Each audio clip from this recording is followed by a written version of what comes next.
इस high court के हुक्मनामों का रत्ती बराबर कोई असर नहीं पड़ा है, ना हमें कोई रिलीफ दी गई है। हमने सिर्फ कानूनी हकूक़ मांगे हैं और ये गुजारिश की थी कि अडियाला में शिफ्ट कर दें। तारीख़ें हमें मिल रही हैं, रिलीफ जो है वो भी नहीं मिल रहा है जो आम इंसानों को और आम कैदियों को मिलता है। शेव करने के लिए शीशा नहीं, बदबूदार कमरा और साथ में अटैच बात नहीं है। फिर ऊपर से जज साहब की रिपोर्ट के मुताबिक इन्होंने कैमरा नस्ब किया हुआ है। जो रवैया इन्होंने चेयरमैन पीटीआई के साथ इस कैद में रवा रखा है वो इंतहाई काबिल मज़म्मत है। पिटीशन दायर की है चूँकि अब वकला जो हैं उनको ख़दशात हैं अपनी लिबर्टी, अपनी प्राइवेसी, अपने प्रोफेशन के तहफ़्फ़ुज़ के लिए, तो मुझे भी यहाँ पे आना पड़ा।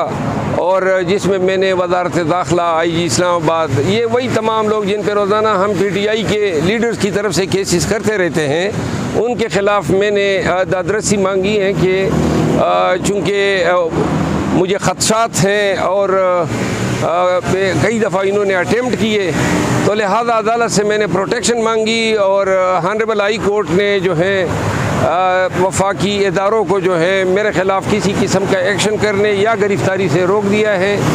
अगली तारीख़ जो है वो 30 अगस्त मुकर्रर हुई है, जिसके बाद देखा जाएगा कि जी ये वैसे ही हरासमेंट कर रहे हैं या कोई इन्होंने कानूनी कार्रवाइयाँ की हैं या नहीं की है। आज ही इस्लामाबाद हाई कोर्ट में तोशाखाना अपील मुकर्रर है। इस हवाले से मैंने कल ट्वीट भी की थी कि लोग ये इम्प्रेशन दे रहे हैं कि गोया अगर आज सज़ा मुअत्तल होती है तो चेयरमैन PTI जो है वो रिलीज़ होके बाहर आ जाएंगे। मैंने इस इम्प्रेशन को गलत करार दिया है, क्योंकि जब चेयरमैन PTI की अपील पहली दफ़ा डिवीज़न बेंच के सामने आई, अगर उस दिन सज़ा मुअत्तल हो जाती तो चेयरमैन PTI जो हैं वो बाहर आ जाते। लेकिन चूँकि उसको उस मुकदमे ने इतनी तवालत पकड़ ली है कि इस दौरान जो है 25 लगभग मुकदमात में चेयरमैन PTI को गिरफ़्तार कर लिया गया है। तो लिहाजा आज जो सज़ा की मुअत्तली है वो अगर आज जिसका कभी इम्कान है, क्योंकि कानून शॉर्ट टर्म सेंटेंस और फिर ऐसे ट्रायल जो इस केस में हुए हैं, ऐसे केसेस में रूटीन है कि सज़ाएँ मुअत्तल होती हैं। लेकिन इसका फ़ायदा चेयरमैन PTI को इसलिए नहीं होगा कि और केसेस में हमने उनकी रिहाई के लिए स्ट्रगल करनी है, कोर्ट्स को अप्रोच करना है। इस हवाले से एक पिटीशन आर्टिकल 184(3) के तहत direct supreme court of Pakistan में दायर हुई है, जिसकी कल समाअत मुतवक्के है। और अगर उस केस में हमें इंटरिम रिलीफ दे दिया जाता है और हालात 5 अगस्त के स्टेज पे वापस लाए जाते हैं और तमाम जो इनकी ज़मानतें खारिज की गई हैं, इन हुक्मनामों को रिवर्स किया जाता है, तो ऐसी सूरत में चेयरमैन PTI की जो रिहाई है वो बहुत जल्द मुतवक्के हैं। लेकिन फिर भी इस दौरान साइफ़र का केस रजिस्टर हुआ है, साइफ़र के मैटर को हमें फिर भी फ़ाइट करना पड़ेगा। अच्छा, शेख अफजल मरवत साहब, आपने कहा कि तवक्को है कि इमरान खान साहब जल्द बाहर आ जाएंगे, कितने दिन मैक्सिमम लग सकते हैं? देखिए, अगर अदालत उज़्मा सुप्रीम कोर्ट ऑफ पाकिस्तान हमें इंटरिम रिलीफ देती है तो फिर तो 1 हफ़्ता 10 दिन में उनकी रिहाई हो जाएगी। अगर उसमें साइफ़र में भी हमें रिलीफ मिल जाता है तो फिर चेयरमैन PTI 1-2 दिनों में रिहा हो जाएंगे। लेकिन अगर साइफ़र चूँकि नया इशू है उसमें हमें रिलीफ नहीं दिया जाता है, तो साइफ़र के मैटर में जब तक उनकी बेल नहीं होती है तब तक उनकी रिहाई मुमकिन नहीं है। अटक के एडिशनल सेशन जज ने जो दौरा किया जेल का, उन्होंने जो इंकशाफात किए हैं इमरान खान की सुलियत के हवाले से, आप भी एक दरख्वास्त लेके गए हुए हैं, क्या कहेंगे इसके ऊपर? ये तो बड़ी 17 दिन हो गए हम यहाँ इस हाई कोर्ट में आए हैं। इस हाई कोर्ट के हुक्मनामों का रत्ती बराबर कोई असर नहीं पड़ा है, ना हमें कोई रिलीफ दी गई है। हमने सिर्फ कानूनी हकूक़ मांगे हैं और ये गुजारिश की थी कि अडियाला में शिफ्ट कर दें।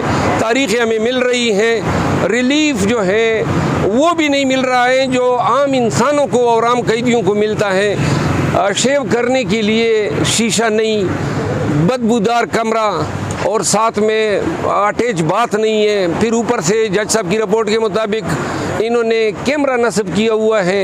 जो रवैया इन्होंने चेयरमैन पीटीआई के साथ इस कैद में रवा रखा है वो इंतहाई काबिल मज़म्मत है, गैर इंसानी रवैया है।